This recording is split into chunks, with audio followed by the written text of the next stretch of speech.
everybody. Oh, gotta get the headphones on. Merry Christmas! Dude, that is so incredible. Oh, man. Ugly sweater to the max, for sure. For sure. Max! Where's Max? Oh, it's time to go to Whoville. A little Whoville. Take a little presents from the little kids down in Whoville.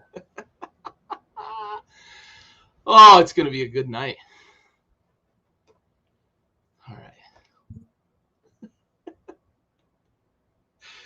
Let's get this started.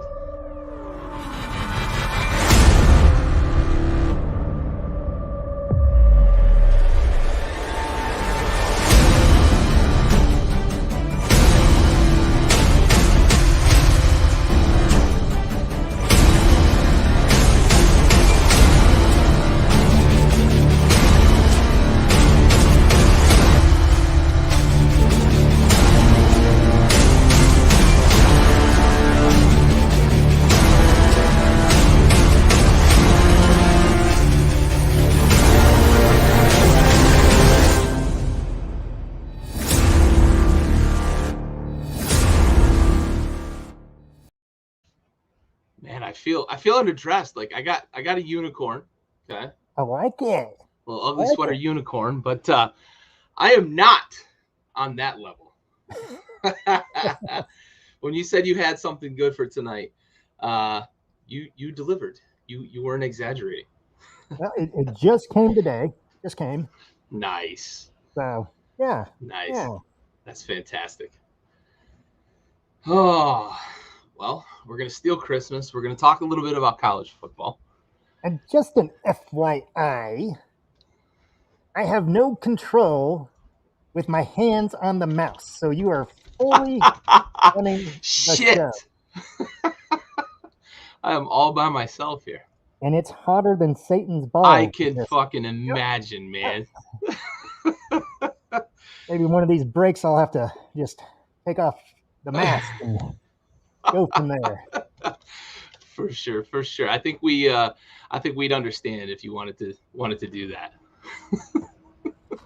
But not yet, because this is for the brand. Tailgate Trash Talk Grinch Christmas. Excellent. All right. Well, so as you can tell, we've got the Grinch with us. We've got the big stove version. It's not the Jim Carrey or the Benedict Cumberbatch version. We've got the best version there is, Big Stove. With me tonight. How you doing?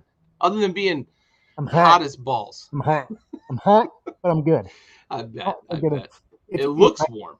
If my kids come down the stairs, you might hear some screaming. Yeah? They don't like the Grinch? They love the movie, but not the person. Yeah, I can imagine. That mask has got a little bit of sinister to it, too. I like it. Yeah. All right, so let's get started. We're going to start off here talking about the Heisman winner, right? We've talked quite a bit about the Heisman all season, and the last week or so since the announcement, 3 days ago, not week, but since the announcement, I've kind of had a fleeting thought of like, maybe this was one of those years, in recent memories, like kind of the year Marcus Mariota won it, and I know there's been others. It's eluding me right now, but like it just felt like there wasn't somebody who really exerted themselves or asserted themselves and took off from the crowd, right? We had guys that had really good performances. We had guys that were up and down a little bit. Kenneth Walker, I think, took a little bit of a backseat because of the loss that Michigan State had and kind of the way they finished the season. So I think what we ended up with is maybe the best player on the best team, or at least the team that people think is the best team. And he's the quarterback, right? So I think that's really what we ended up with. Not to say that Bryce Young didn't have a great season, because he did. Statistically, he was great, but he wasn't, at least to me, and correct me if you think differently, Stove, but like he doesn't feel like the Heisman winner to me. And I think we've been spoiled in some previous years where we've had guys that really just kind of were transcendent. Devontae Smith was unreal last year. You know, guys like Manziel, when he won it, was fucking magical, despite his flame out. What do you think? Is that what we run into this year? It just feels like Bryce Young was the quarterback on the best team in the country. Yeah, I think so. You know, it was kind of lackluster all year long.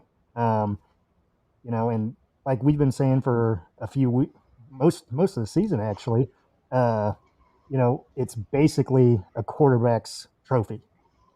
You know, a running back, a receiver. You know, like Devontae Smith last year, uh, put up some hella numbers. Mm-hmm. So it was nice to see someone other than a quarterback win. Um, this year, yeah, I mean, Bryce Young was probably the most consistent throughout everyone there. Um, but like I said last week, I thought it was ridiculous that Kenneth Walker Wasn't even a wasn't even the finalist, top man. 4. He wasn't even top 5. Yeah. That blew my mind That's that he wasn't a finalist. Who disgrace right there. Who disgrace by the voters. I like it. I like it. Yeah, and I would agree with you completely, right? And we talked about it last week. I thought Kenneth Walker should have been a finalist. I think he earned his way to New York, but for whatever reason, I will say one thing, though.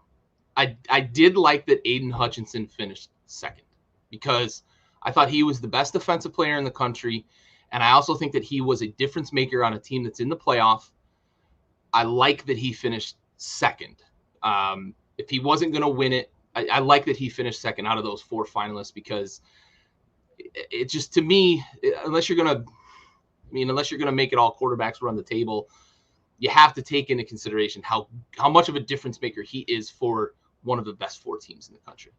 Yeah, and that's the best finish of a defensive player since Ndamukong Suh of Nebraska back in 2009. Yeah.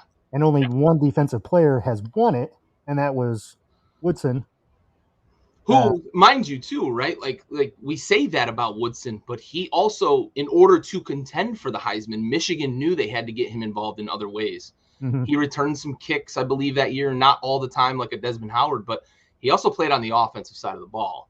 Yeah. So I think, you know, they realized, right? Michigan realized at the time it's an offensive players award, so they got him some run on that side of the ball. It feels like, unfortunately, it's not the best player in college football. A lot of times it's maybe the flashiest player in college football sometimes. And I think that game against Georgia was Bryce Young's Heisman moment. And it happened late enough in the season that it really stuck out to the voters. In my opinion, I think that's really what happened. Yeah. And as you mentioned, I think he was probably the most consistent throughout the year. But the Heisman's not really about consistency unless you're consistently great.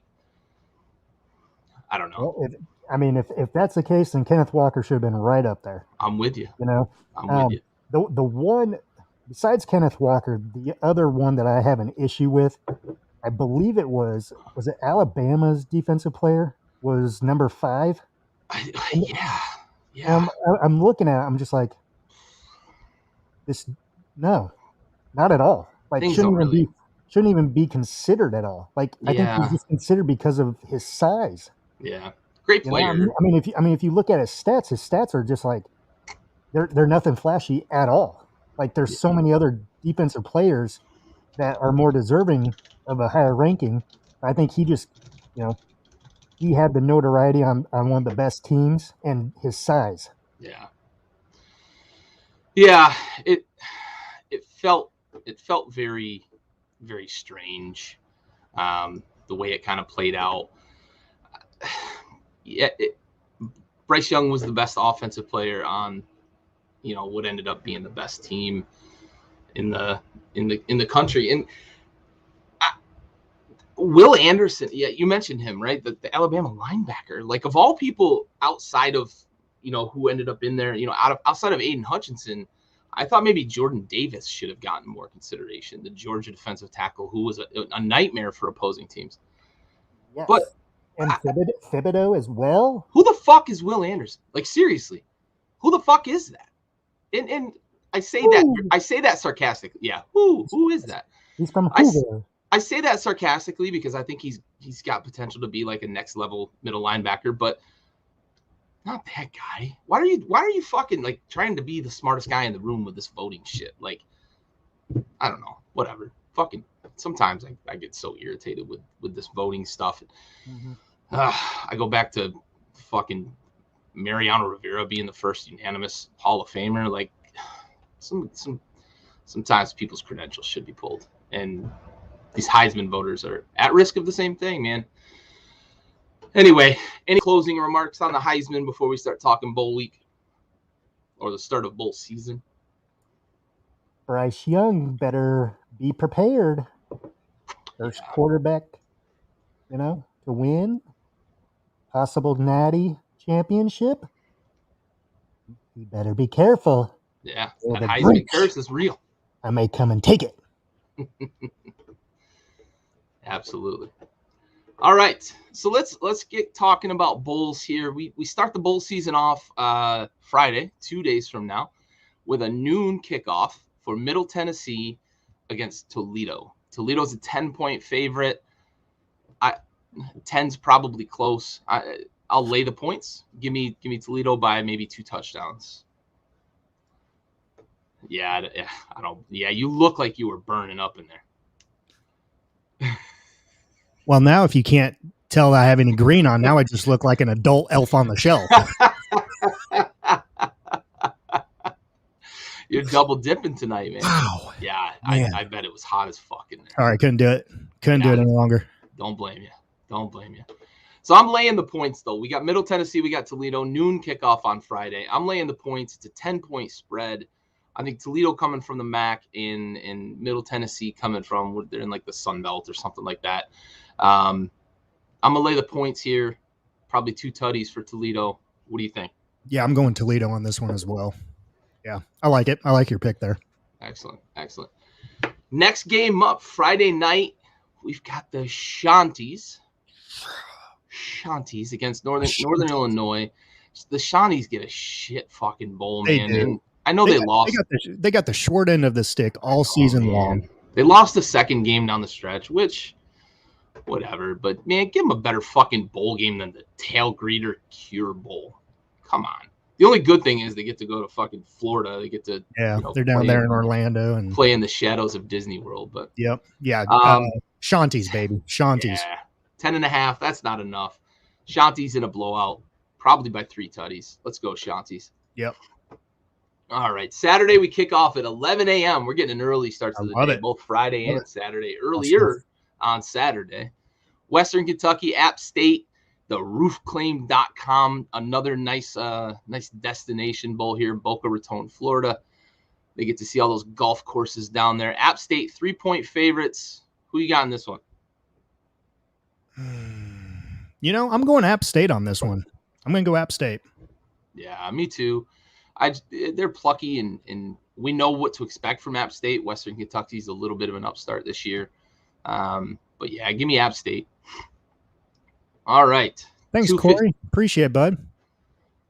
Oh, yeah, I missed the comment there. Nice. All right. Next game up here, 2:15 p.m. start time. UTEP, Fresno State. Fresno State in the PUBG Mobile New Mexico Bowl. We got PUBG Mobile Battle Royale shooter game sponsoring a college football bowl. I love the bold names. Love them. Love it.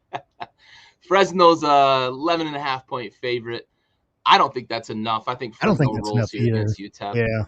Yeah, I'm with you for sure. All right. Excellent. UAB, BYU. BYU's ranked number 13 and still got kind of a shit bowl playing in Shreveport, too. The Radiance Technologies Independence Bowl. BYU's only a 7-point favorite, though, against UAB. Who you got in this one? Didn't UAB like 3-4 years ago not have a football They team anymore. were not. Yep, they did not have. They And shut the program down and then they brought it back. Yeah, man, it's hard to go against a good story like that. You know, the donors made it happen, got the football program back. Now you're in a bowl game. The Dragons over the Cougars. Let's go UAB. I like the mythical beasts. I think BYU is going to win. I think so, but it's going to be close. Maybe a last second possession, and UAB may have a chance to pull it out. All right. Eastern Michigan against Liberty. Malik Willis is hot on everybody's radar right now in terms of quarterback prospects at the next level. Liberty's starting to get a little bit of national attention here. Projecting Malik Willis to be a first-round pick. I don't think anybody would have expected that. Who you got in this one, though? I believe Malik Willis was talking about sitting out, but I think last minute he's decided now he's going to play in the bowl game, right? Yeah, he's playing. I'm going Liberty with this one. I like what Liberty's done all season. I don't agree with a first-round pick in him. Definitely not. I'm going to say probably a third-round pick, to be honest with you. But he fits Liberty's system. I'm going Liberty with this one. Yeah, McShay's got him going to the Broncos too, and McShay's also been drinking on the job too. So clearly, right? Like the guy, he can't throw. Oops, sorry, you were gonna pull that one up. But I'm going Liberty. But yeah, I'm with you. Like Malik Willis, I feel like is gonna be a dangerous pick in the first round. You can't pick a guy that is that raw, that unsuccessful in the passing game for sure. Yeah. All right. Pinstripe Bowl. Yeah. There's always fun bowl names.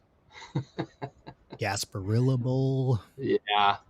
The what's the beef one too? There's the we'll get to it, but there's a beef sponsor.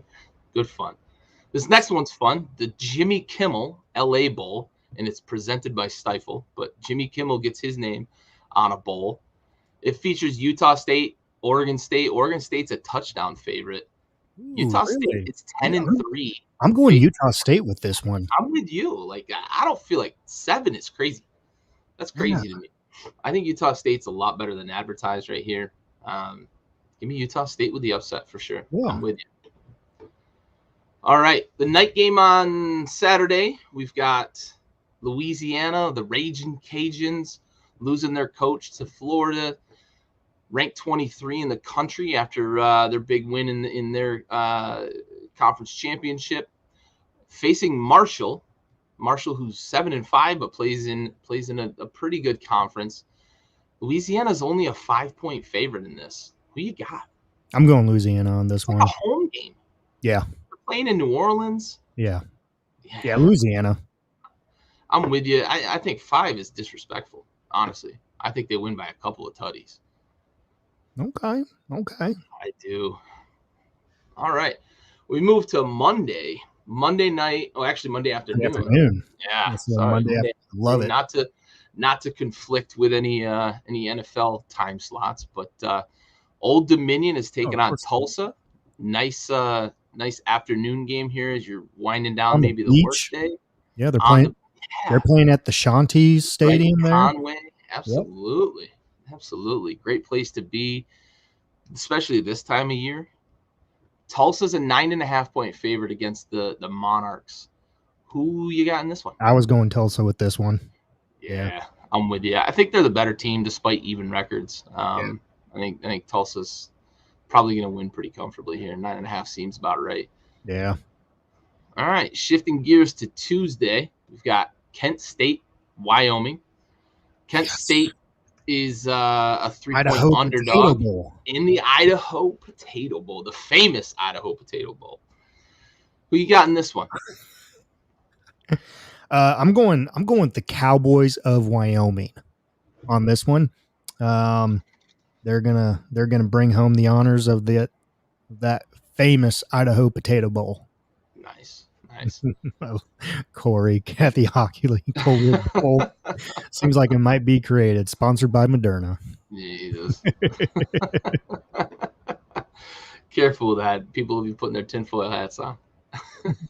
I'm with you on Wyoming though. I think they got some good things going there up in the Northwest. Wyoming over Kent State though. Yeah, Christmas Cowboys. I like it. Yeah. I like it.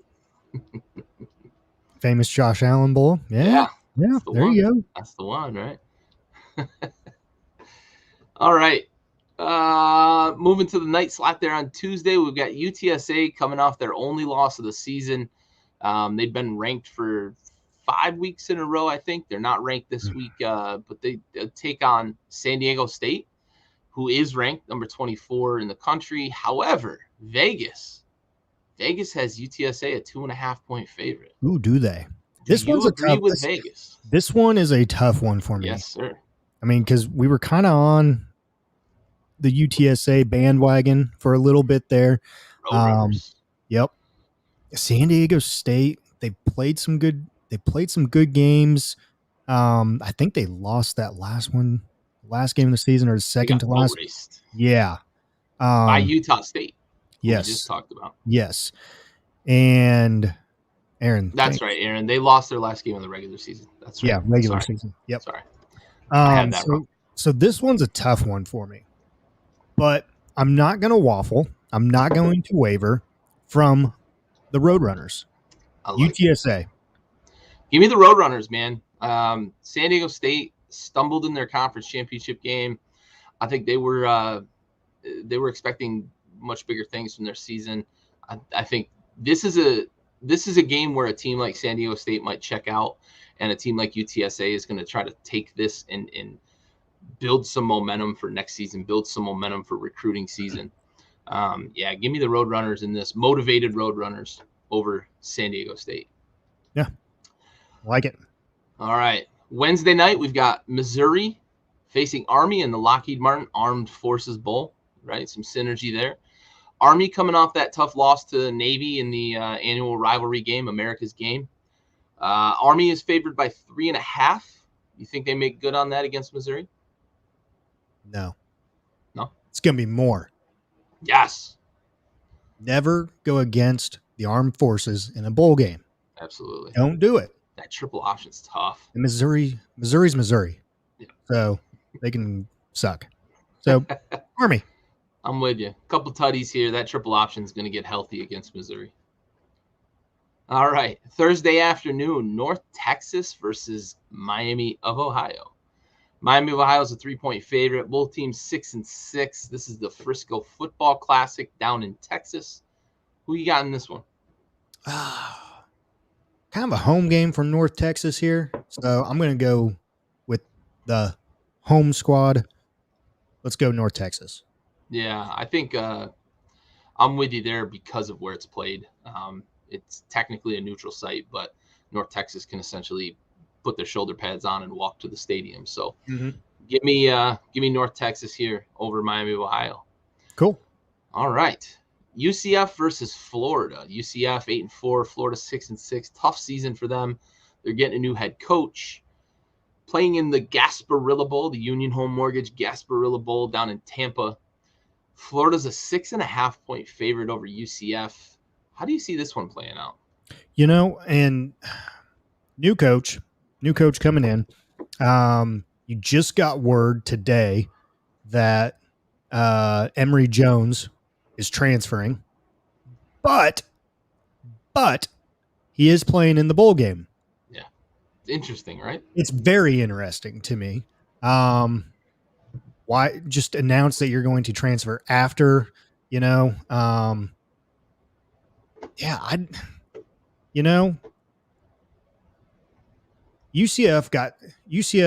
started the season decent, then kind of lost a game there. They were kind of slow. They haven't been the UCF team that they were a couple years ago, but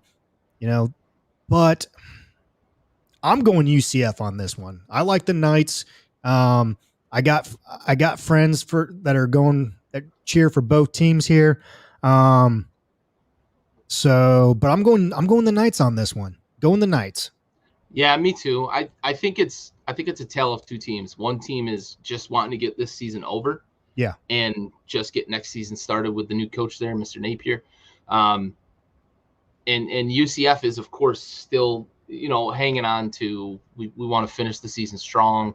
A win over Florida is something they'd be able to hang their hat on the recruiting trail, right? This is the time of year where coaches start thinking, we're not playing in the bowl we wanted to play in, but this is an opportunity for us to play on TV. And for UCF, they get to play against a name, program.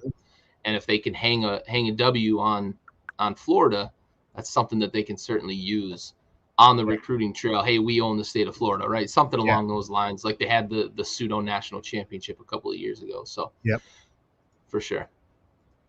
Yeah, Corey's got the Gators. He's got the Gators.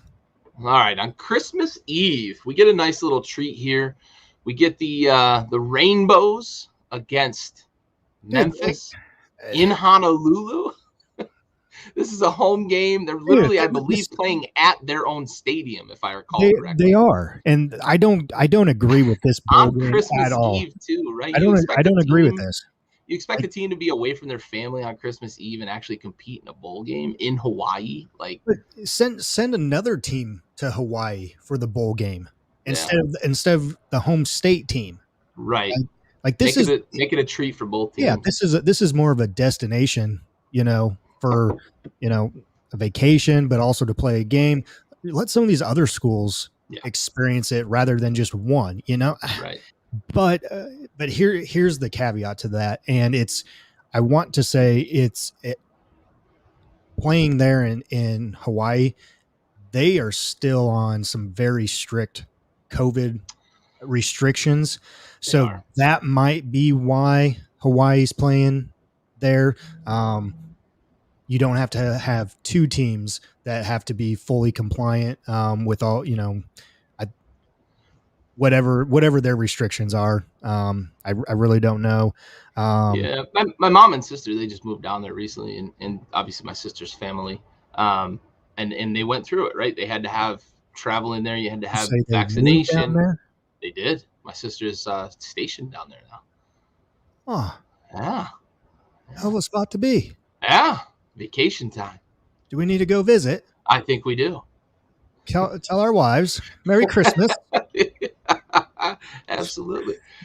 But they had to go through it, and I know that it's not as strict as it was during the height of COVID, but it's still. And I think you may be onto something too, where maybe the team, Hawaii didn't want to have to travel and then try to come back also under restrictions. Yeah, it could be that. I didn't really think about that when I was criticizing the fact that Hawaii's playing a home game, but you might be onto something with that. Same here, the restrictions.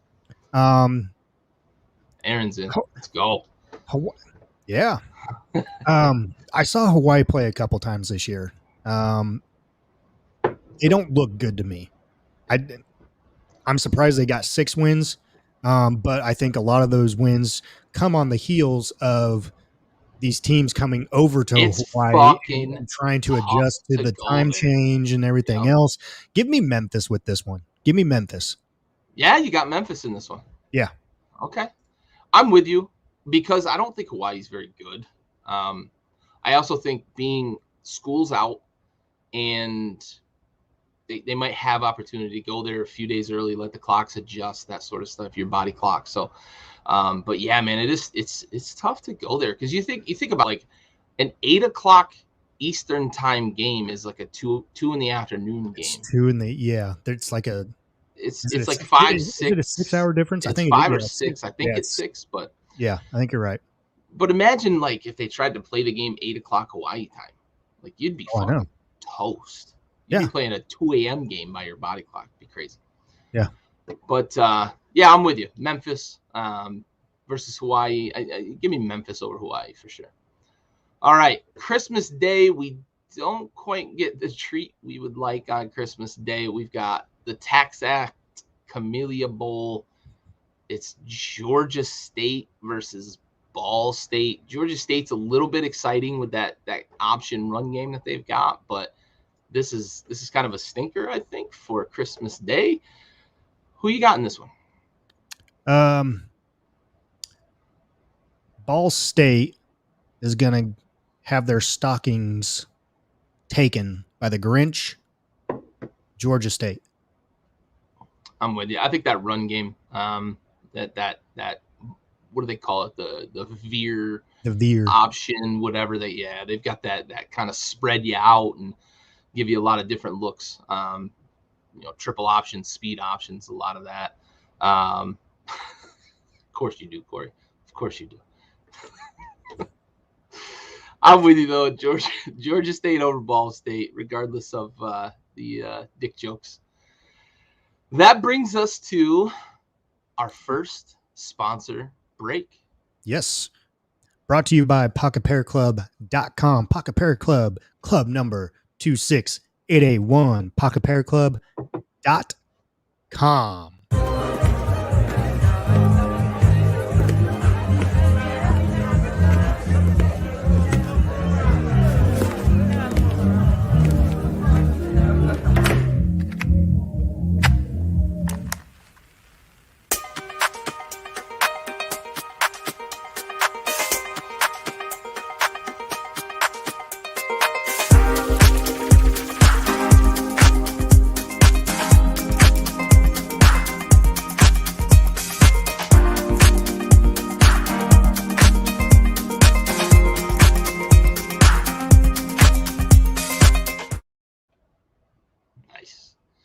Nice little spot to break there. Christmas, and thanks to our sponsor there, Pocket Pair Club.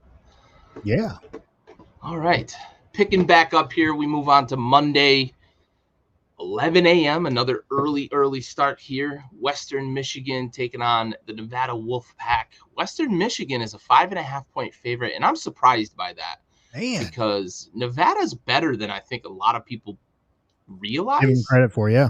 Yeah, and I know the game's in Detroit, and it's kind of in Western Michigan's backyard, but I've got Nevada here. I got Nevada on this one, too. I'm not buying All right. it. I'm not buying I thought I was crazy for a minute, but... No, we'll be on that island together. Yeah, man. Nevada with the upset, because Western Michigan, 5.5 points, too. That's a pretty decent spread. Yeah. All right. 2:30.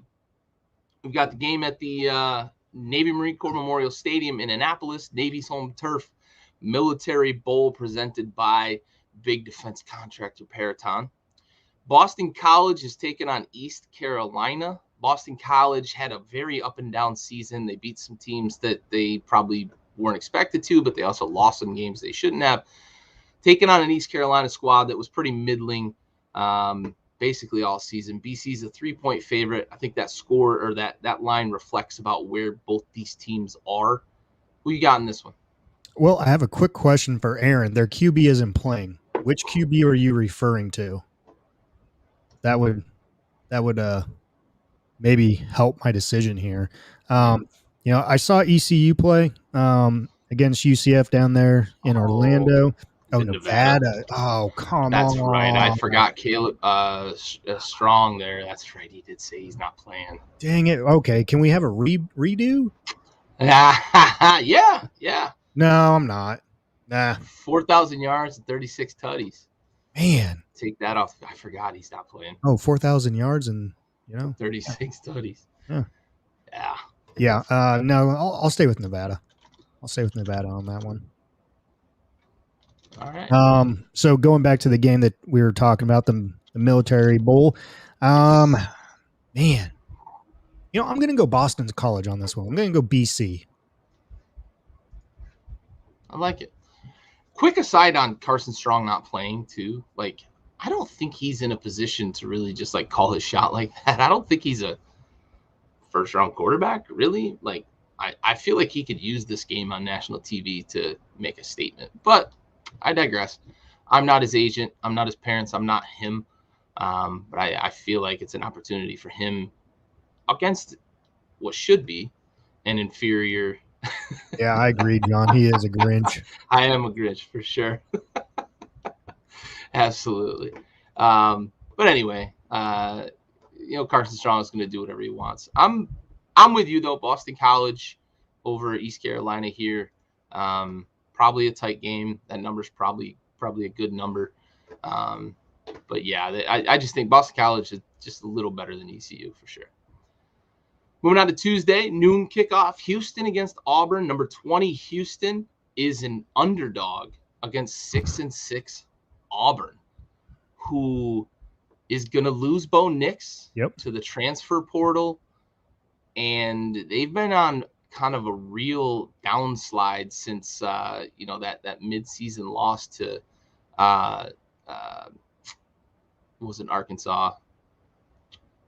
And now I'm losing it. But midseason, they were looking like a team that could make some noise, and have been on the downswing since then. So I'm really surprised by them being the favorite here in the Ticket Smarter Birmingham Bowl. Who you got in this one? I'm with you. I got Houston in this one. I know Auburn, the Iron Bowl, they played Alabama tough down, into overtime. I'm just not buying it. I'm going Houston with this one. Yeah, for sure. I'm with.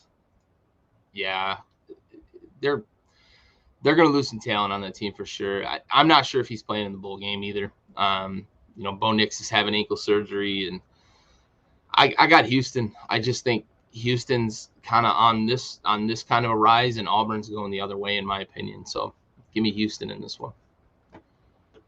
All right. Air Force, another service academy, playing Louisville in the Serve Pro First Responder Bowl. Air Force is a 1.5 underdog in this game, despite being 9-3 against 6-6 Louisville. Louisville playing in a very bad football conference. Do you agree with Vegas? No, they're giving no love to the triple option here. Yeah, no love at all. Give me Air Force. Mm-hmm. Yep, Air Force. I don't think Louisville is going to be able to stop. If you want to see some scoring in that game, though, like Malik Cunningham is good, but if you want to see some scoring, Louisville's defense isn't very good, and I think Air Force is going to be able to spread them out and run it down their throats. So give me Air Force in the small upset. Yeah. All right. Mississippi State, Texas Tech.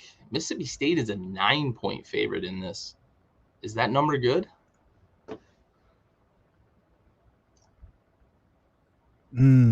Yeah. Yeah, give me that one. Yeah. I'll take Mississippi State on that one too. Yeah, I think this is another one. We talked about Hawaii just doesn't look like a good team. Texas Tech doesn't look like a good team. Yeah, I agree with you, John. I mean, coming from Nebraska too, where they ran the triple option. Yeah, it was great in the in the 70s, 80s, and 90s. But now really only the military academies run it. I think you have what is it, Georgia State, Georgia Southern. Georgia State runs a lot of it. Yeah. So yeah, it's really a dying man's offense right there. But yeah. Yeah, they don't have a head coach right now either. Yeah. They're a bad team and they don't have a head coach. Yeah. Mississippi. Yeah, for sure. And yeah, the triple option. I just think, especially in today's game too, like the service academies used to get the best athletes, like way back. Like Navy was a fucking powerhouse. Yes. For a long time. Staubach and shit. They they got some dudes at the service academies back in the day.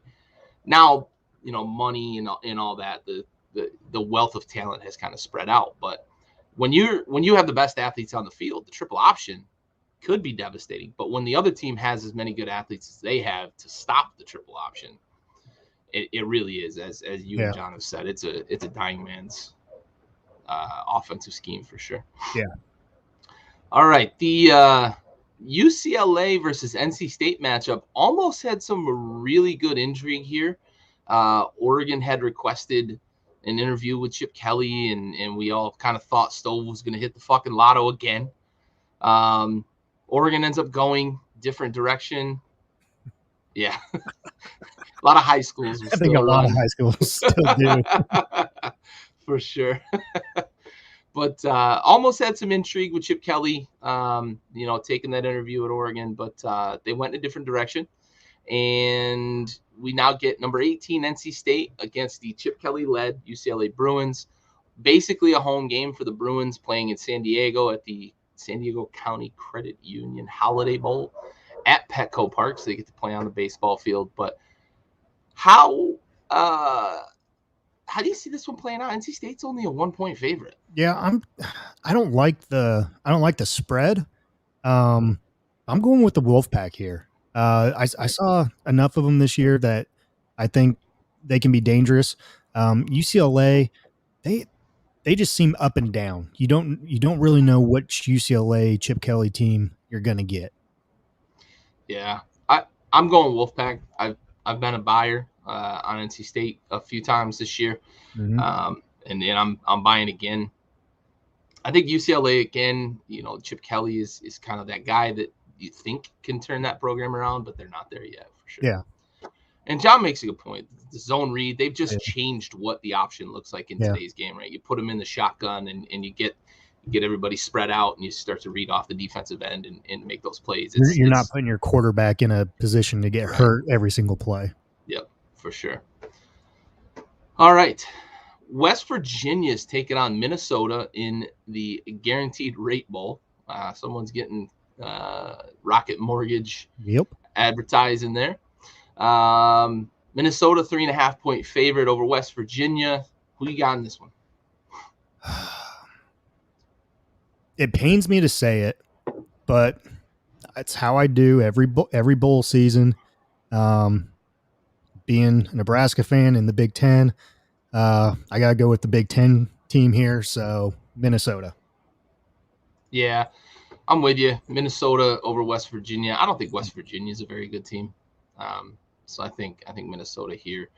And John, you're right. The Pac-12 it's so wishy-washy in that conference. I give the ACC a hard time, but the Pac-12 gets just as much stank. All right, getting closer to New Year's Day where we get the big New Year's 6 bowls. Wednesday, December 29th here, the Wasabi Fenway Bowl, playing in Boston, and sponsored by that spicy wasabi. SMU playing Virginia. SMU is 8-4. Virginia, despite being 6-6, is a 2-point favorite in this game. How do you see this one playing out?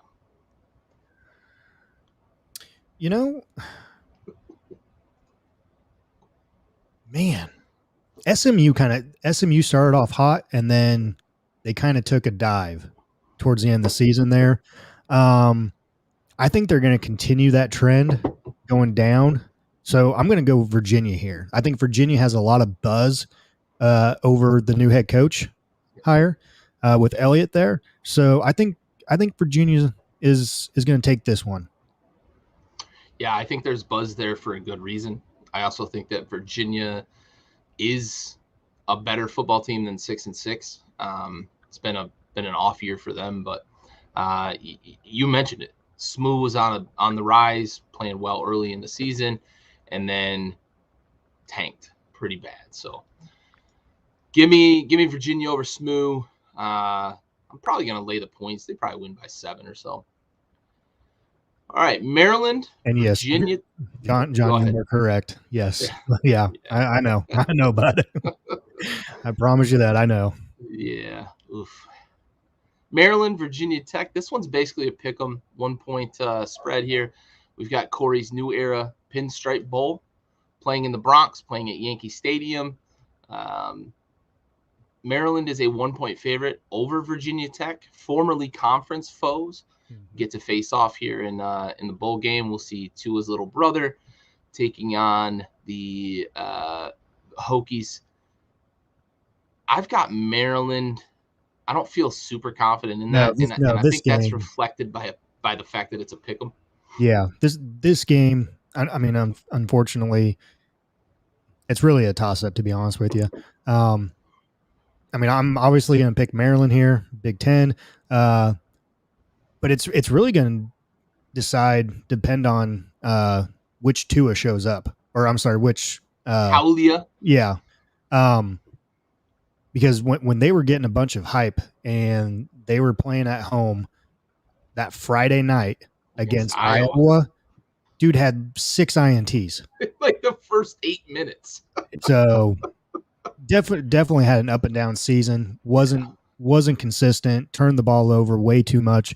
If they can keep the ball, if they can win the turnover battle Corey, I love it. Great line right there, and an even better movie. Sack lunch. Crap cakes and football. It's what Maryland does. Give me Maryland. Yeah. All right. Clemson, who actually finished the season ranked in the top 25.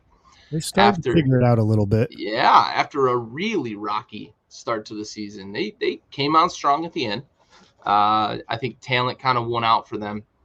The Cheez-It Bowl at Camping World Stadium. Clemson, number 19 in the country against Iowa State. Iowa State's 1.5-point favorite in this, though.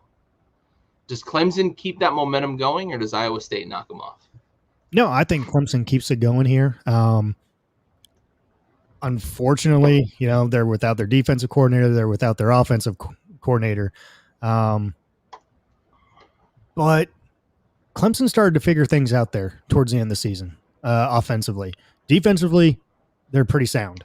Yeah. Offensively, if they can continue that momentum that they had the last 3-4 games of the season, I know you lost your OC, but if they can kind of continue with that trend going upwards offensively, and their defense keeps on playing the way their defense has played all season, give me Clemson with this one. And what was the spread on this one?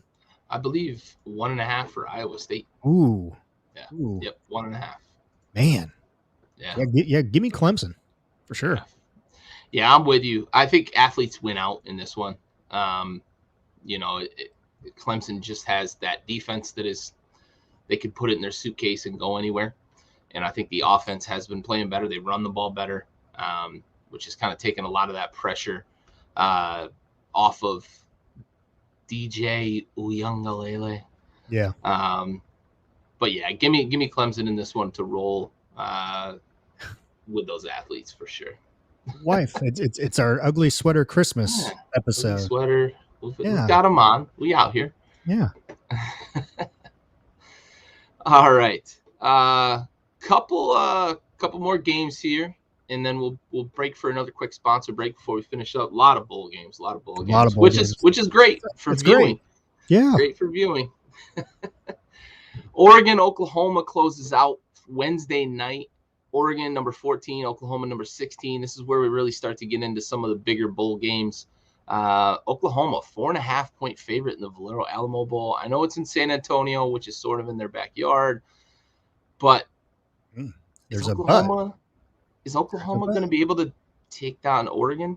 I'm taking Oklahoma because fuck the CFP committee for fucking putting Oregon in the top 3. Yeah. I do think Oklahoma right now has the offense to really put up points against Oregon. Thibodeau's not playing. They'll be without Thibodeau for sure. So give me Oklahoma over Oregon in this game. Yeah, I agree with you on this one. It'll definitely be interesting to see the two programs with 2 new head coaches. Yeah, DJ's name is a tough one. Yeah, it is. Yeah, very much so. Glad you mastered that one. But I totally agree with you. I think Oklahoma has the offensive firepower to put up some points here because their defense has actually played decently this year. So, yeah, give me Oklahoma.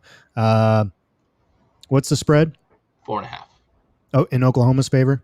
Yep. Yeah, fuck the CFP. We laying them points. Yep. All right.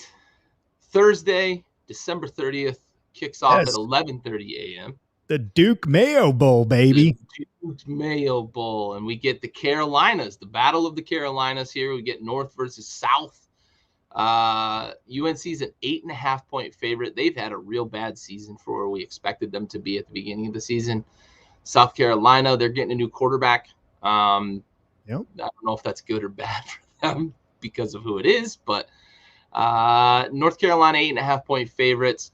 I'm going to lay the points. I don't think South Carolina is a very good team. I think they're pretty devoid of talent, which is the reason they've been kind of in the dumps the last couple of years. What about you? I like the pick. I like your pick there. Unfortunately, I'm going to have to go against you just because I live in South Carolina. Beamer You're ball. right in the backyard, right? Right in the Columbia's backyard. right up the road, right? Oh, yeah. Yeah. A little 20-minute drive to the stadium. There you go. So I'm going Beamer ball, going the Gamecocks with this one. Yeah, I look, get it, buddy. Get it for sure. All right. Tennessee versus Purdue. Are we going to get good Purdue or bad Purdue in this game? Tennessee's a 4.5-point favorite in the Trans Perfect Music City Bowl. It's a home game for them. It's a home game for them. Basically. Yeah. Who you got? Man. I'm picking Purdue. But if I were a betting man, I'm going Tennessee. I like that logic. Oh. I like it. Yeah. I ain't trusted Purdue with my money. Yeah, exactly. Exactly. I like it. I like it. I'm actually going to go with Tennessee, and I'm going to lay the points. I think Tennessee is going one direction, and Purdue is I think they're on a roller coaster right now that they may not be able to get off. Yeah. So give me Tennessee, and I'm going to lay the points. Yeah. Good pick. Good pick. Smart pick. Yeah, John, Gary hit it on the head too. UNC definitely has more talent than South Carolina right now. But yeah, if the Tar Heels show up to play, yeah, exactly. Right. If they have, which they haven't done much, they haven't done offensively, defensively. Yeah, it all depends, but yeah, for sure.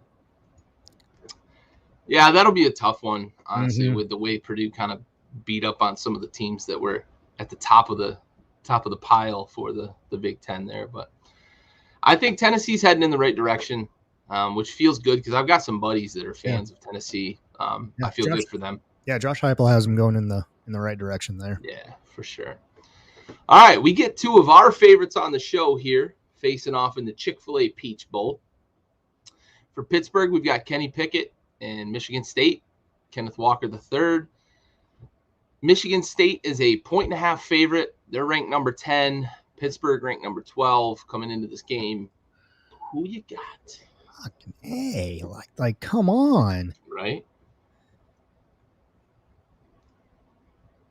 Man, this is going to be a good one. Chick-fil-A got a good game. Yes, they did. Man.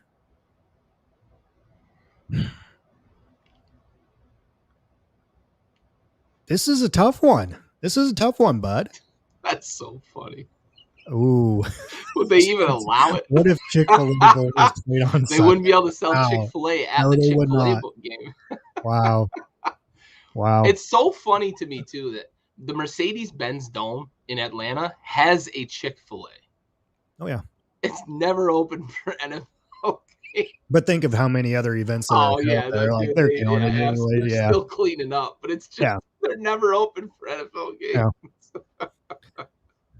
Man, this one's tough. This one's a tough one for me. I mean, obviously, I'm going to pick Michigan State on this one.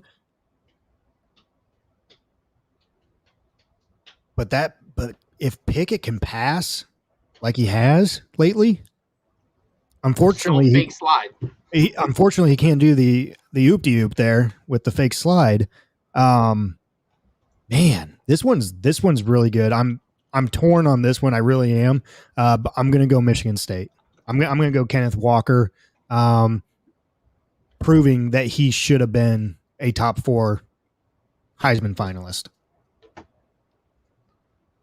Yeah, I like that pick. I like this being a shootout too. I like Michigan State being able to run the ball against that Pitt defense, and I like Kenny Pickett being able to throw it against Michigan State's defense. And I think two guys that have real potential at the next level get to showcase themselves in this game for the nation. I'm with you.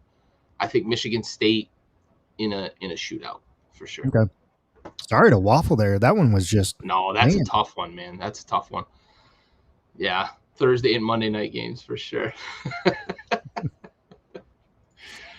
All right. Last one before we get to another sponsor break here. and give everybody a break from our voices for a moment. Wisconsin, who was they were trending up at the end of the season until that stumble, in the final week against Arizona State. Wisconsin's a 7-point favorite against the Fighting Herms in the SRS Distribution Las Vegas Bowl.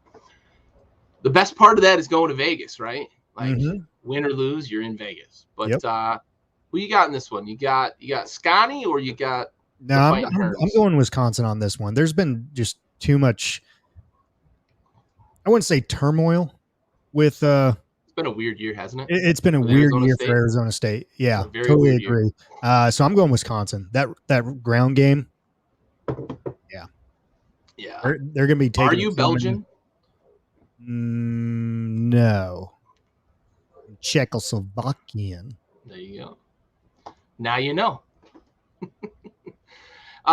I'm with you, Wisconsin. It pains me to say that because I'm a big Herm fan, but same here. They've been very weird this year. Up, down, left, right. It just seems like they haven't been able to get their feet underneath them this year. I expect them to bounce back next year, but give me Wisconsin in this one. With that ground and pound, it's just going to be too much. Yeah, for sure. All right, we'll take a short break for a quick sponsor readout, and then we'll come back and we'll finish up the non-CFP bowl games. Next sponsor break is brought to you by XL Constructors out of Overland Park, Kansas. XLConstructors.com.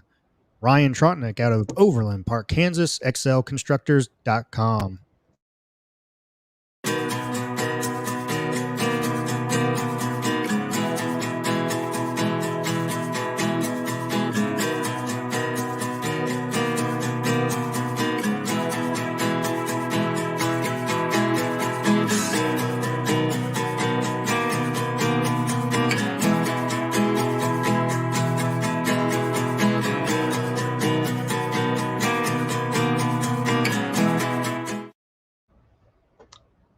I didn't catch where Corey was going with that.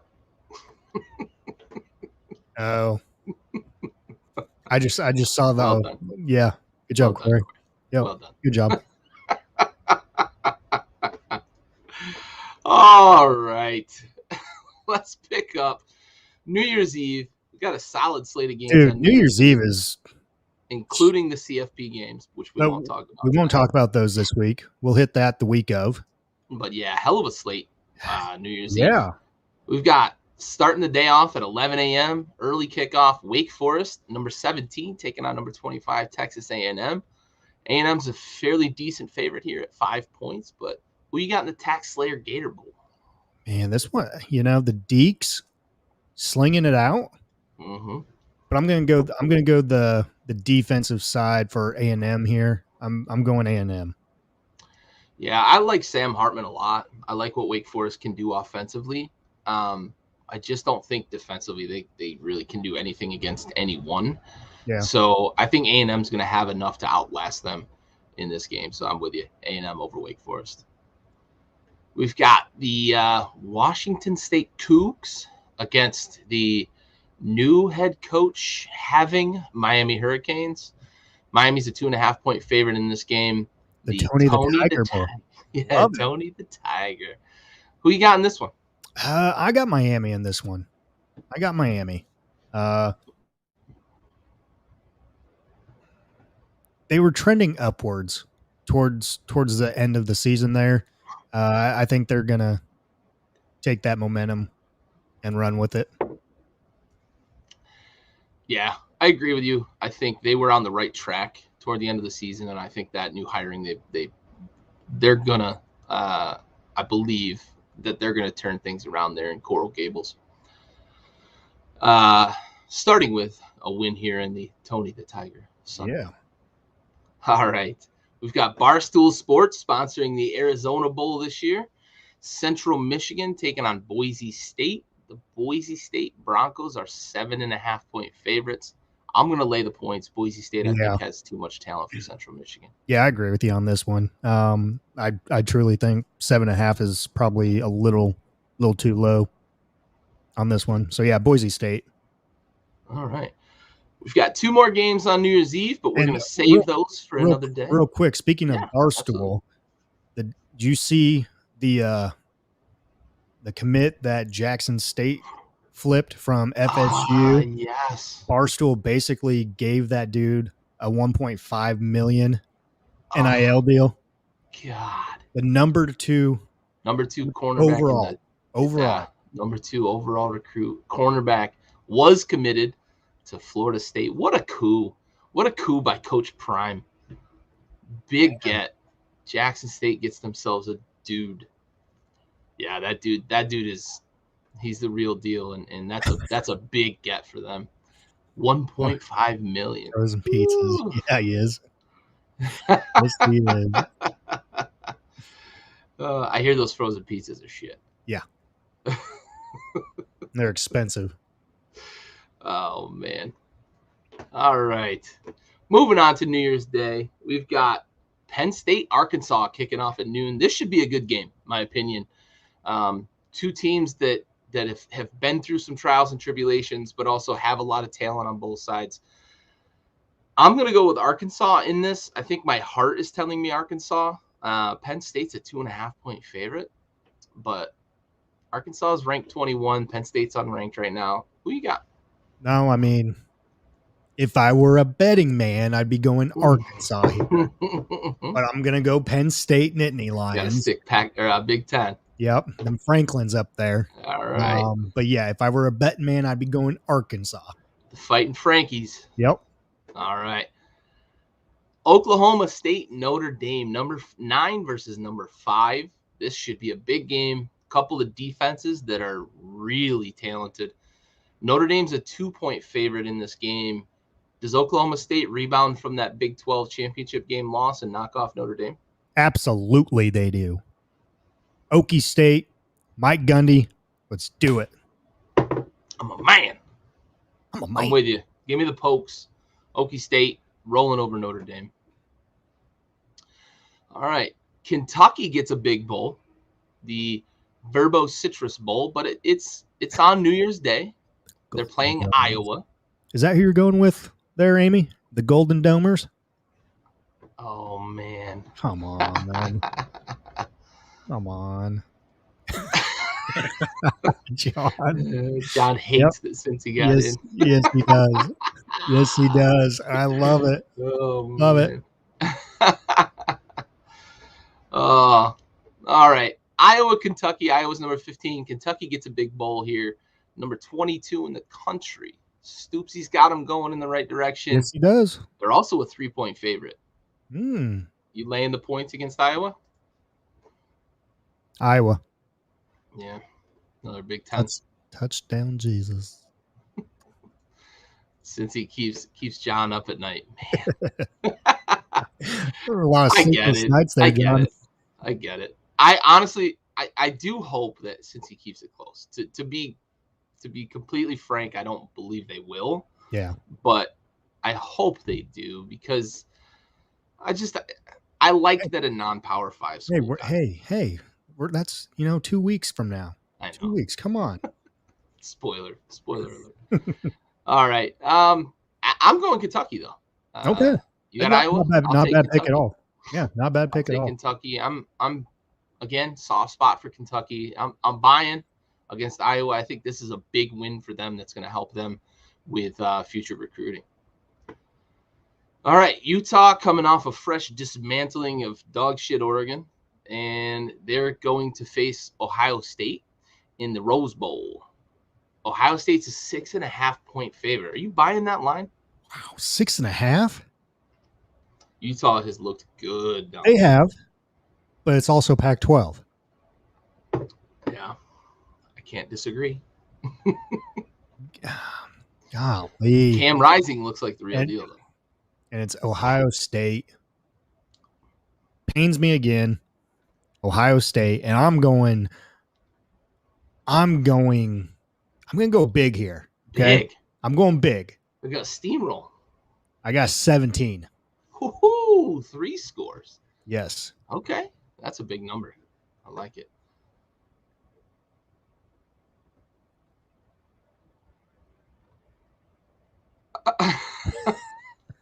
Jesus, that's spiteful. Oh, Love it. That is spiteful. Oh man, John just At brings. least he's honest, though, Yeah, right? Like, yeah. at least he's honest. Ain't no pulling punches with John. Love it. I'm going Utah here. I'm gonna take the upset. I'm on the Cam Rising train. I think Utah's been a completely different team since they put him in. I'm all in this. I'm pushing my chips all in the middle. Utah over Ohio State. Big upset here. Give me the Utes. Hey, just make sure you press submit on that bet. Oh, Jesus Christ. Yeah. Let's not blow that damn 17 parlay I blew this past weekend by not putting it in. Yeah. Oh man. All right. Another fan favorite here on the show, Matt Corral, taking on Baylor this weekend, or New Year's Day. Ole Miss number 8 against Baylor number 7. This is a true pick 'em. The line is even. Ooh. Who you got in this one? I'm going Baylor. Yeah. I'm going Baylor and their defense on this one.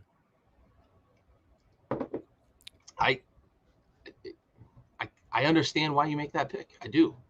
I disagree. Sure. I'm going Ole Miss. Yeah. I'm going Lane Kiffin in the Porsche, for those of you that keep up on Twitter. Matt Corral, I think this is going to be the swan song that really pushes him over the top to be one of the top 2, maybe 3, but probably one of the top 2 quarterbacks taken in the upcoming draft. Last game here, January 4th, we've got kind of an also-ran. It always seems like there's always one. LSU against Kansas State. 1-point spread. Give me Kansas State, because I think LSU's a bit of a mess right now, and they're just looking forward to next year with Brian Kelly. Is Orgeron coaching this game? I believe or is he done completely? I believe he's finishing the season out. All right. If Orgeron is coaching, I'm going LSU. If he's not, I'm going K-State. Oh, Brad. Okay. Okay. I didn't know that. I hadn't. I hadn't heard. John's our resident SEC guy. I believe he's an LSU fan as well. Oh, man. Sorry, John. If I remember correctly, he's an LSU fan. Okay. So I'm gonna go K-State here. I'm gonna go Wildcats. Yeah. That seals it for me. I think definitely K-State for sure. All right. So we've reached the conclusion of our bowl game predictions. So we're going to transition over. We'll do our salute to service real quick.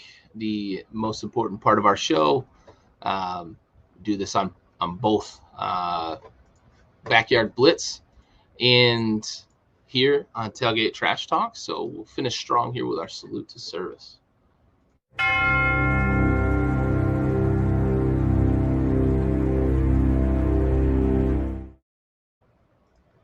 All right. Tonight's episode goes to Army Sergeant Brandon Maggart. He died August 22nd, 2010, serving during Operation Iraqi Freedom. He was 24 at the time, from Kirksville, Missouri, assigned to 5th Battalion, 5th Air Defense Artillery Regiment, Joint Base Lewis McChord, Washington. He died of wounds sustained when insurgents attacked his unit with indirect fire. Maggart was married 4 years to Teresa. I don't see that he had any kids, which is not always necessarily, leaving behind kids is tough when it comes to these military deaths. So Teresa, we give you our best, but Army Sergeant Brandon Maggart, till Valhalla, we have the watch.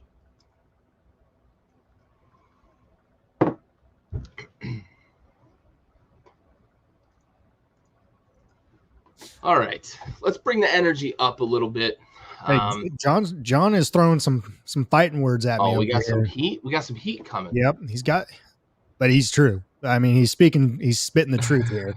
So I can't be mad at him for.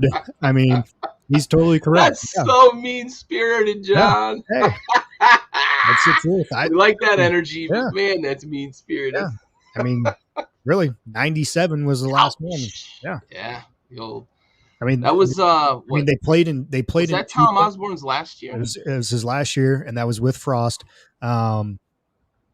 They played in the 2001 against.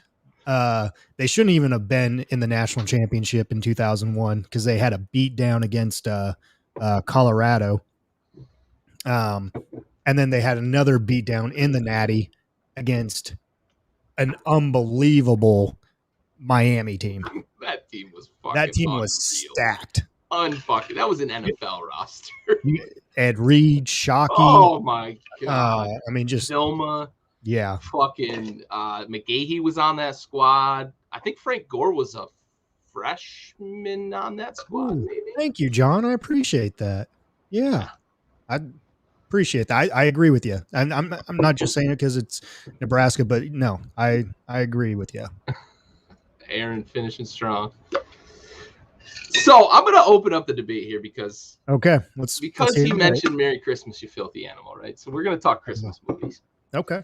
And I've watched the Comedy Central roast of Bruce Willis where he said in closing, Die Hard is not a fucking Christmas movie. Don't do it. Stove. Oh, yeah. Yeah. Is Die Hard a Christmas movie? Bet your sweet ass it is. You bet your sweet ass it is. Yippee-ki-yay, mother. Yippee-ki-yay, mother. It's not a fucking Christmas. Just because it takes place around Christmas time doesn't mean it's a Christmas movie. He's getting home for Christmas. Oh, he's killing. He's going to see his daughter for Christmas. It's a Christmas movie. Oh man, I love this debate. Amy, I don't know who you're disagreeing with here. No, get out of here. It's not a Christmas movie. But hey, John McClane said it's not a Christmas movie. Whatever, you know. He did close with it's not a fucking Christmas movie. It's a Bruce Willis movie. Yeah. Now, my wife would be agreeing with you, Gary. Yeah. Because John McClane wishes someone had gotten him some shoes for Yeah, okay, I guess. If Santa's bringing shoes. Yeah. The Grinch stole his shoes. Yep. Krampus, yeah, there you go. That's a fucking Christmas persona. All right. So let's finish here with debate. What is your favorite moment or game from the college football season this year? Oh, so you kind of did a two-part question there. Feel free to pick two different ones for sure. I was prepared to do game, but you did a two-part question. So I threw you a curveball. You did, but ooh. Okay, I got you. All right. Favorite moment? It would probably have to be A&M, Alabama. The field goal kicker out there, the split screen of him out there, his family in the stands, his wife, praying and everything, all that. Kicks up, it's good. Everyone starts crying and everything. And Mom can't hold herself together. Yeah, dude. That's what college football is all about, right there. Absolutely. So that's my favorite moment of the 2021 football season. Favorite game? Oh man, dude, there's so many. Yeah, so many. I mean, you ain't kidding. I mean, we could each name 5, and and we'd have 10 different games here. Yeah. I'm probably going to go Oklahoma, Texas. The shootout. That was literally a shootout. Too. Yeah, literally. Like Texas was up big. Yeah. Rattler gets benched. Here comes Caleb Williams. Yeah. And leads them to victory. So I like that. Yeah. That'd be my game. Yeah, I've got chick from Vandy. Is that the kicker? Is that That who he's was talking last about? year, bud. I That was think it was last year, last year, Corey. right? That was Sarah Fuller from last year. Yeah. Unless there's something else this year, but Yeah. I threw the moment thing in there because I've got a few that I want to talk about selfishly. That was a very selfish move on my part, and I will acknowledge it. Thank you. I like it though. Seriously, Yeah. I like it. So I've got kind of three that I want to talk about. Whoa. One is pregame, and it's my favorite because Lane Kiffin is not afraid to bring the fucking heat. No. He doesn't always deliver, but that man is not afraid to bring the heat. Are you going the popcorn? Yeah. When he says, get your popcorn, it's going to be a show. And then they go out and miss like 9 fourth downs. It was a show. It wasn't a very good show, but it was a show. Yep. That was my favorite moment from like a coach, right? Pre-game. Yeah. My favorite. Oh, yeah. That was. Yeah. That's one of my moments. Yep. I was going there. That's one of my moments. I'm going to save it for last year, not to spoil it too much, but that's a great pick, John. Great pick. Another favorite moment of mine is kind of the oop-de-oop, right? We got some trickeration from Kenny Pickett, baby. Faking the slide and taking it 58 yards, house call, hitting his head on the goalpost. They made a fucking rule because of the guy. Yeah. I don't know how they're going to govern it, but they made a rule because of him.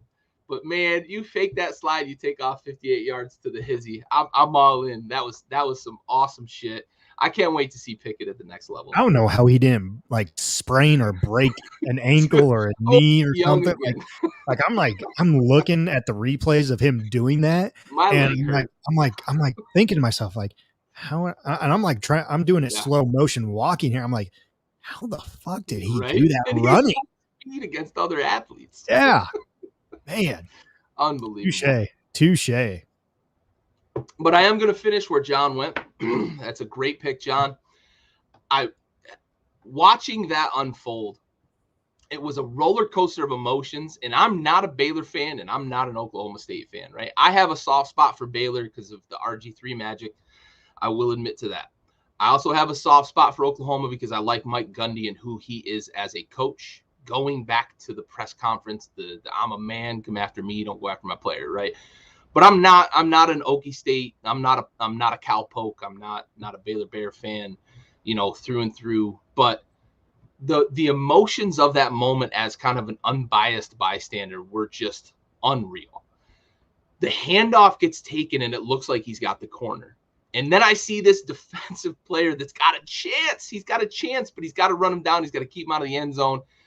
And then it looks like the dude's going to dive and get in, but he gets just enough on the shoulder pad, keeps him out, and it's inches. And the call. He dove a little too early. He did. You're right. Yep. If he'd have put his shoulder down, I think he could have gotten himself to the end zone. I agree with you 100%.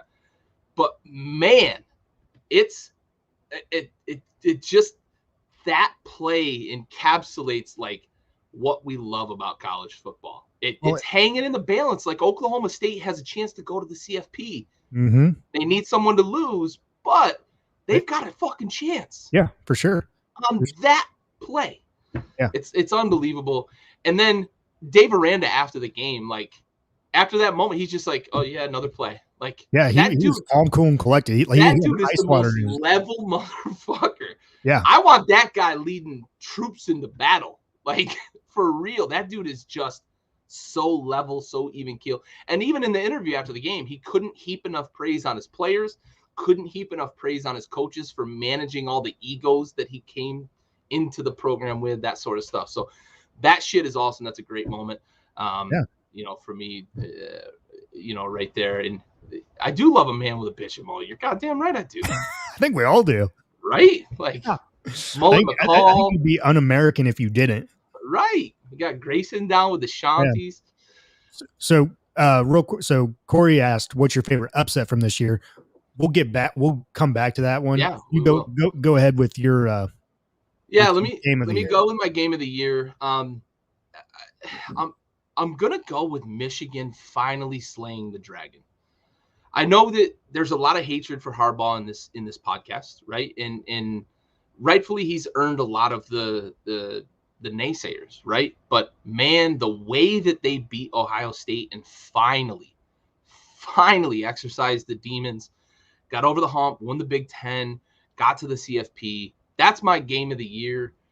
It wasn't really a close game, so like the excitement wasn't there, but I think what it means for that program and what it means for Jim Harbaugh, a guy that I like, right? And I understand all the naysayers and the people that don't like him. He's kind of a caustic guy. He's brash, but I like what he did at San Diego. I like what he did in San Francisco, and I do have some like for the guy. But to just what it means for Michigan, what it means for Jim Harbaugh, I think that to me is what makes that the game of the year for me. Oh, and no, good one. All right. Favorite upset from this year. Stove, floor is yours. Oh, man. There were so fucking many. There were so many. Every week, someone in the top five. There's at least like 2 or 3. Right. Oh, man. You got a big portfolio to choose from. I know, but like trying to get like, like a good one, but yeah, John, anybody that hates chicken, I would agree. Yeah. It's easy to hate a guy that hates chicken. Oh.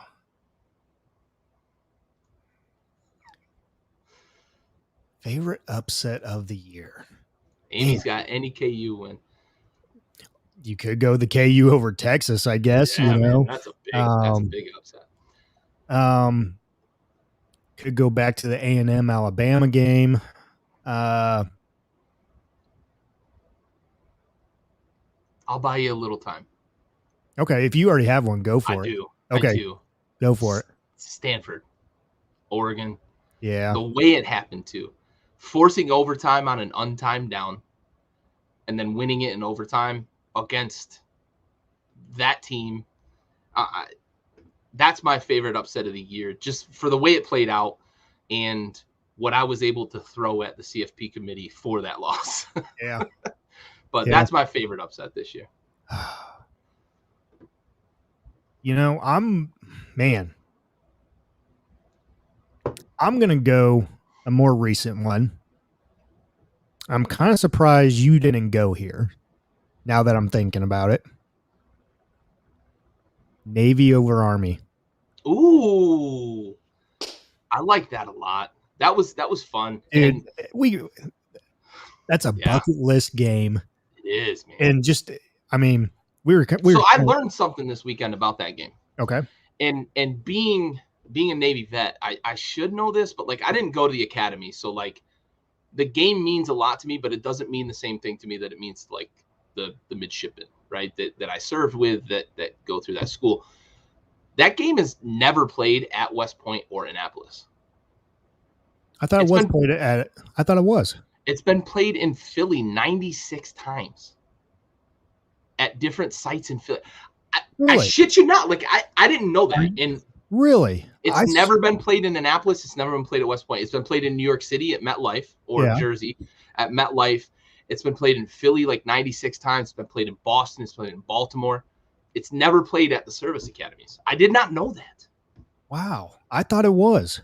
I thought it was too. I know it rotates every year. But I swear to God, I thought like people I've known have gone to Annapolis for the game, but they don't. They go to Philly.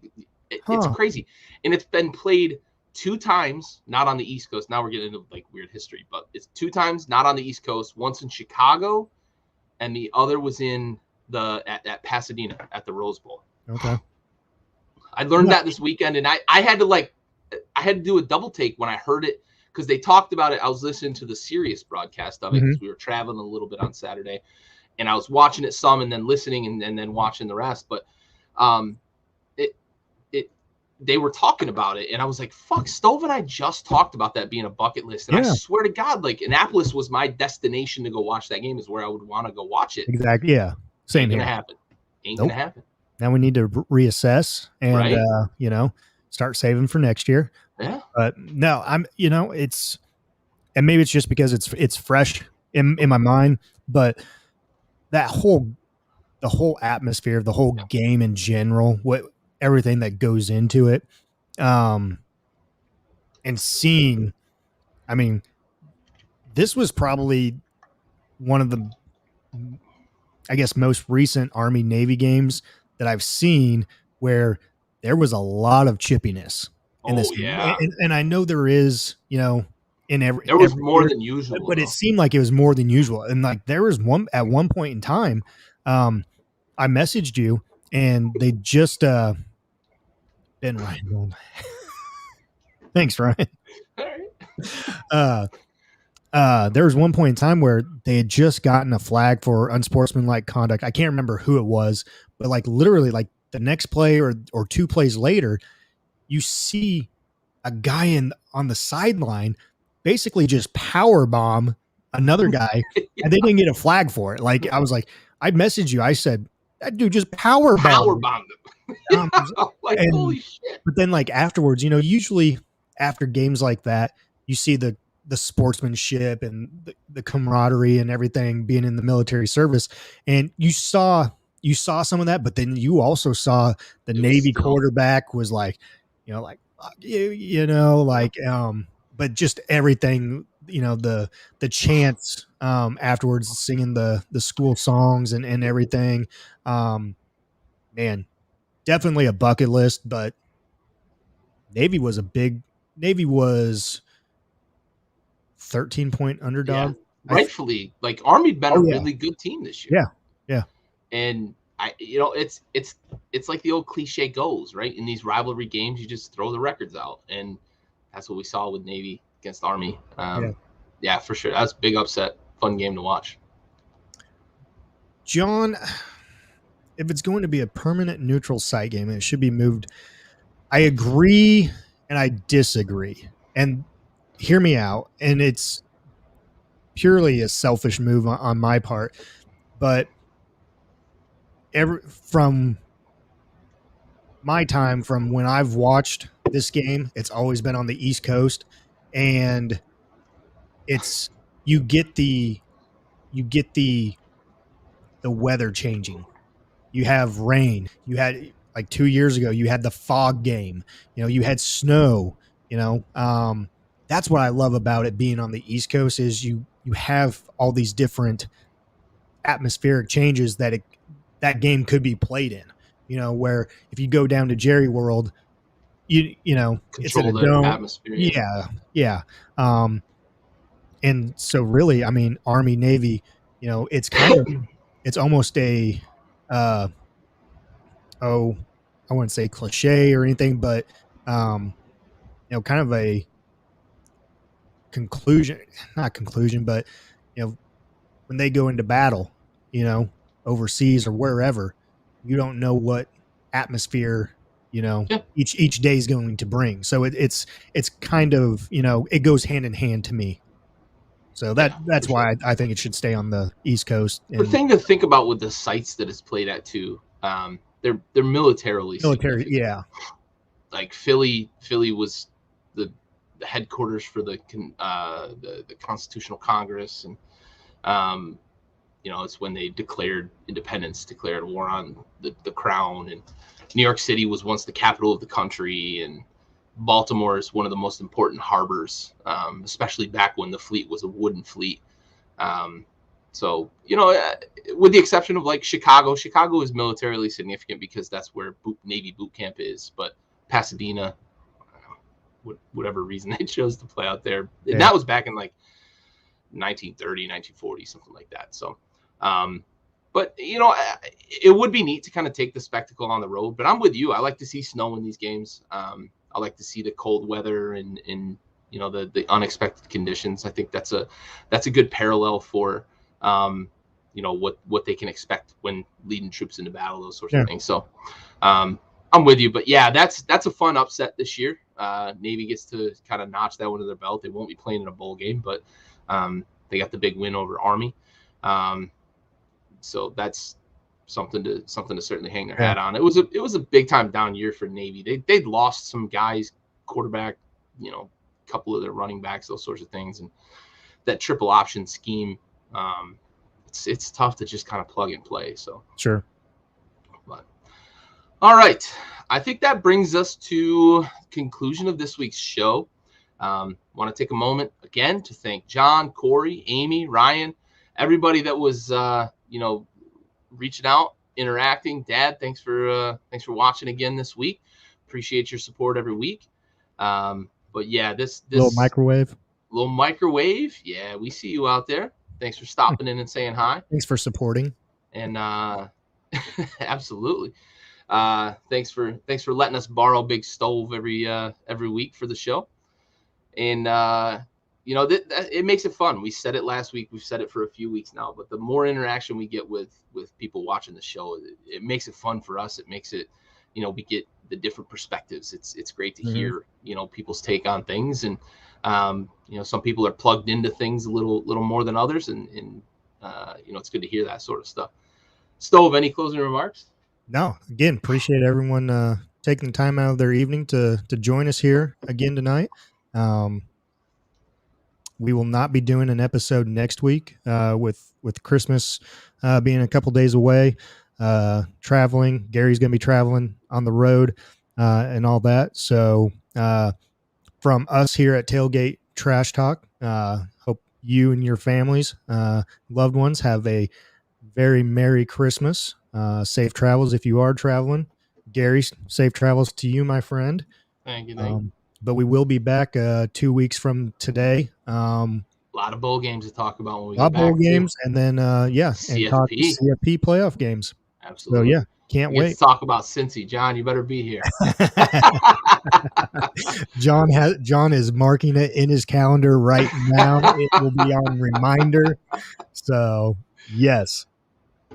Happy holidays. Amy / Ryan Trotman there. Appreciate whoever's behind the keyboard.